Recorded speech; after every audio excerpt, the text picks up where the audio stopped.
Let's move to South Asia now, where opposition parties held yet another massive rally in Dhaka. This is as Bangladesh gears up for the January 2024 polls. Three-term Premier and incumbent Prime Minister Sheikh Hasina is determined to win a fourth successive term.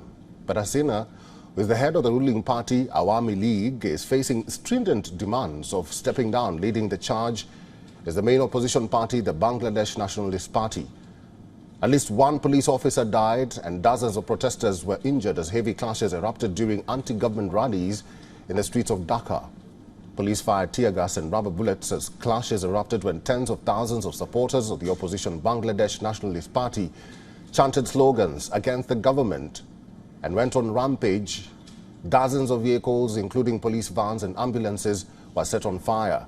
Over 100,000 supporters of the country's two major opposition parties, the BNP and the Jamaat-e-Islami, took out a massive rally in the capital Dhaka. Holding their party flags and chanting slogans, they demanded that Prime Minister Hasina must step down. The opposition says that a free and fair election can only be conducted under a neutral government.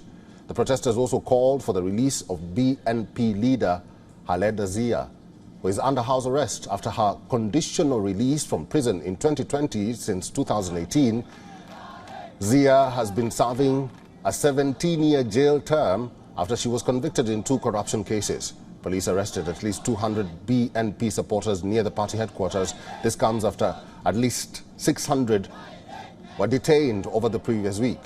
Security forces had earlier been accused of detaining tens of thousands of opposition activists and killing hundreds in extrajudicial encounters. A BNP spokesperson described the protest as a final call for Hasina to resign. If she does not step down voluntarily, the party has threatened to call more aggressive protests such as strikes and blockades. Meanwhile, ruling Awami League called for a peace rally, warning that any attempt to trigger violence will be dealt with seriously. Remember, Hasina has been in power for 15 years and has overseen rapid economic growth, with Bangladesh overtaking neighboring India in GDP per capita. But the period has also seen inflation rising rapidly, and her government is accused of corruption and human rights abuse. WION is now available in your country. Download the app now and get all the news on the move.